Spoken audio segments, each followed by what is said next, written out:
Reka nkomeze mwifuriza ibihe byiza aho uherereye hose ndetse mwifurize guhirwa mu byo ukora byose. Hano uri ni kuri YouTube channel Iwacu ni byiza 30. Ngiye uri kumva nitwa Eridadi. Hano nkora video umunsi ku munsi zikwereka uburyo wakorera amafaranga ukoresheje telefone yawe cyangwa computer yawe na connection ya internet. Ngira ngo uyu munsi uri kubibona hano ndi ni kuri Faucet Pay account yanjye. Hanyuma izi ni coin za Bitcoin. Nje kukwereka uburyo ushobora kujya ukereyiminga Bitcoin ku buntu nkuko uri kubibona. Izi ni coin ziba ari nkeya cyane ariko ubasha kuzibona ku buntu. Ubushize naberetse uburyo wabona coin za TRX Satosh ku buntu, hanyuma nzajya mbereka n'uburyo wajya ubona n'izi za BNB. Gusa uyu munsi nje kukwereka uburyo wabona coin za Bitcoin ku buntu. Ngira ngo nkuko mubizi izi coin ni cryptocurrency. Mu minsi iri imbere umuntu utazaba akoresha cryptocurrency bizamugora cyane. Ngira ngo mbanje kubasobanuriraho gato ngiye mu gihe cyashize uburyo bwakoreshaga kugira ngo ubashe kubona ikintu nkuko uyu munsi ujyana amafaranga muri boutique bakaguha ikintu. Mu minsi ya mbere mu gihe cya kera, mu gihe cy'abakurambere, hariho uburyo bwitwaga exchange cyangwa se kugurana ibintu, aho wahaga umuntu ikintu ufite nawe akaguha ikindi.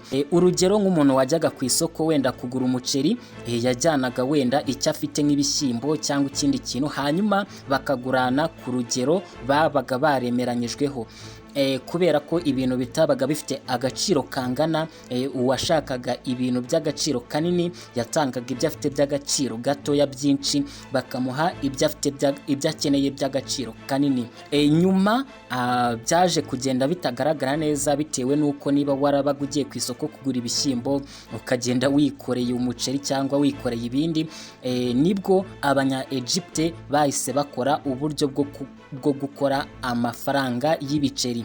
Mbere yuko ayo mafaranga y'ibiceri abaho ariko bari baragiye bakoresha ubundi buryo, ibindi bintu birimo nka zahabu zidatunganyijwe, ukagenda wikoreye zahabu ugiye kugura ibintu runaka. Hanyuma bitewe nuko zahabu zabaga ziremereye bikavuna abantu kuzitwara, bashyizeho uburyo bwo gukoresha ibiceri.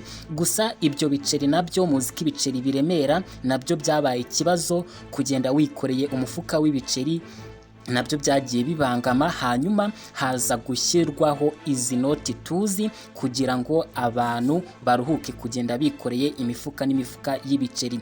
Gusa nabwo mubona ko muri iki gihe haje uburyo bw'aya ma cryptocurrency, ndetse mu gihe kiri imbere umuntu uzaba adakoresha cryptocurrency mbabwiza ukuri bizamugora, kuko n'izi noti zizagenda zicika.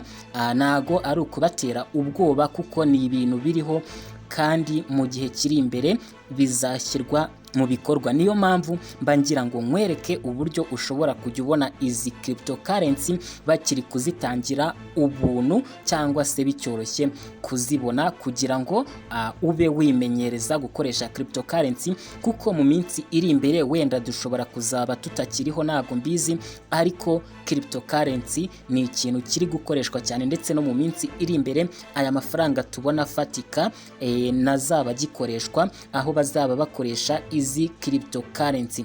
Ni ukuvuga ngo rero nibinkundira nzabagezaho inkomoko y'amafaranga, uko yatangiye, uko byagiye bigenda, kugira ngo dukoreshe izi note cyangwa se ibi biceri. Gusa uyu munsi nje kukwereka uburyo wajya ukereyiminga free Bitcoin buri minota 5. Niba utarakora subscribe, kora subscribe hano kuri YouTube channel Iwacu ni byiza 30, kuko mbagezaho ibiganiro byiza utazigera ubona ahandi hantu. Ni ukuvuga ngo turaza gukoresha Faucet Pay account. Niba udakoresha Faucet Pay, nakugira inama yo kujya kuri Google ukandika faucetpay.io, hanyuma ugakiriya Faucet Pay account. Ni nkuko wakora Binance account, ni nkuko wakora Trust Wallet account, cyangwa se izindi wallet zose zikoreshwa mu kwakira no kohereza cryptocurrency. Hanyuma rero nujya gukiriya account ya Faucet Pay baragusaba email, password n'utundi tuntu duke. Hanyuma ni ibintu byoroshye, ntago bigoye cyane. Hanyuma uyu munsi uburyo turaza gukoresha email. Iyo email yawe wakoresheje cyangwa se uri bukoreshe uri gukereya Faucet Pay niyo turi buze gukoresha. Hanyuma kugira ngo utangire uclaiminge izo free bitcoin buri minota 5, uraza kunyura muri video description, ndaza gusigamo link. Hanyuma nukanda kuri iyo link biraza kugenda gute? Hanyuma nukanda kuri link iri muri description, uraza guhita ujya kuri iyi page. Hanyuma uraza kuba uzamuke uhitemo hano handitse claim free BTC on faucet pay. Urahita ukanda hano kuri bitcoin faucet, hanyuma utegereze witonze. Urahita uzamura hano, urashyiramo email yawe wakoresheje uri gukora faucet pay account. Njewe murabona ko email yanjye isanzwe irimo bitiwe nuko ibi nsanzwe mbikora. Hanyuma urabona hano handitse claim 1 Satoshi every 5 minutes. Hano baguha Satoshi imwe ariko iri mu ma bitcoin. Urazamura uze hano handitse login/register. Numara kuhakanda uraza kubona bifungutse bimeze gutya. Urazamura uze hano handitse OK. Hanyuma urategereza witonzeho gato cyane, urahita ubona iyi page. Iyi page ni ibintu byo kwamamaza, nta kintu uri bukore uretse ko uri buze ugakanda kuri iyi buto isubira inyuma. Uraza guhita ugaruka hano, utegereze witonze nanoneho gatoya. Hanyuma uzamure uze hano handitse claim from faucet. Hanyuma ikintu baraza kugusaba hano, uraza kubona aya magambo sandwich, steak. Uzamure ubone aya magambo yose uko ari ane. Hanyuma urongera uzamure ubone ko hano aya magambo n'ubundi ahari hano hejuru, ngira ngo muri kuyabona, hari kubanza breed. Hanyuma ikintu ukora, urareba ijambo rya mbere breed, uze urebe hano ahantu riri, ngira ngo urabona kariri niryo uri bukandeho ku nshuro ya mbere. Wongere uzamuke urebe ijambo rya kabiri ni sandwich. Sandwich ni iri niryo uri bukandeho bwa kabiri. Ijambo rya gatatu ni steak. Steak ngira ngo ni iri ngiri urikandeho. Ijambo rya kane ni cookie, ni naryo risigaye rya nyuma, urahita uza urikandeho. Hanyuma ibyo nubirangiza urahita uza hano handitse I am not a robot, utikinge muri kano kazu.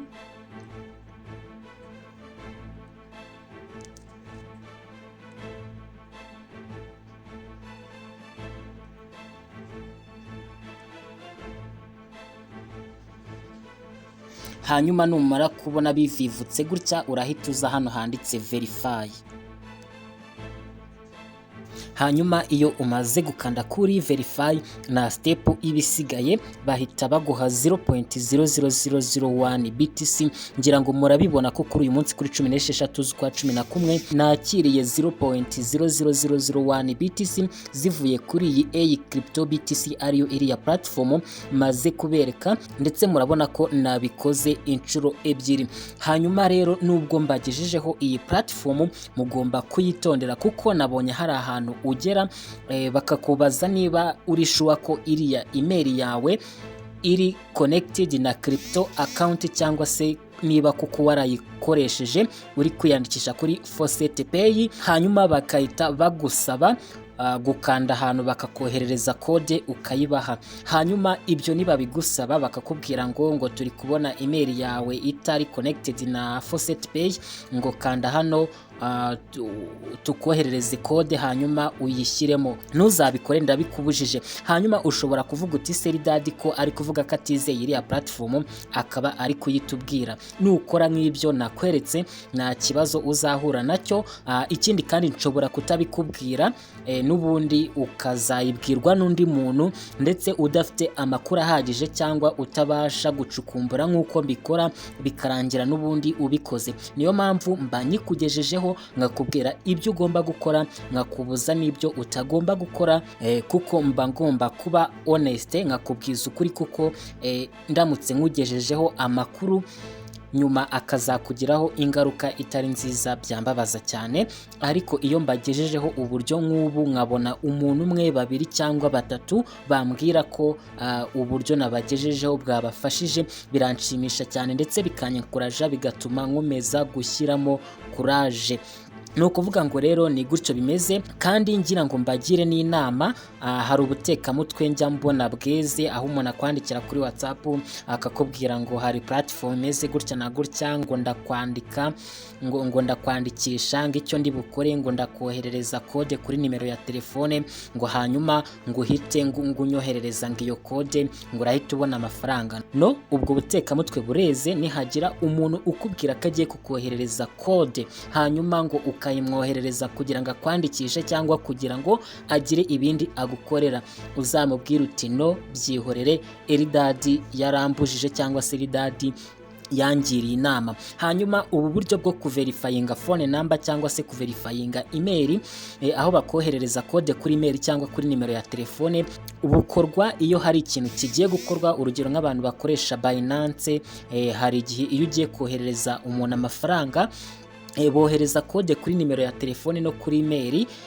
kugira ngo barebe niba koko ari nyir'ubwite ugiye gutanga uburenganzira. Ahoho ushobora kureba iyo code ukayishyiramo aho bakubwiye, bitewe n'uko nyine Binance irizewe, cyangwa se nk'iyo ugiye gukora account kuri WhatsApp, ugiye kwandikisha nimero, ubona ko bakoherereza code, hanyuma ya code ugahita uyishyiramo, cyangwa se iyo simcard iri muri iyo telefone bihita byikonekta automatique. Hanyuma ntihazagire umuntu ugushuka ngo agiye kukoherereza code haba kuri email cyangwa kuri nimero ya telefone hanyuma ngo uyimwoherereze.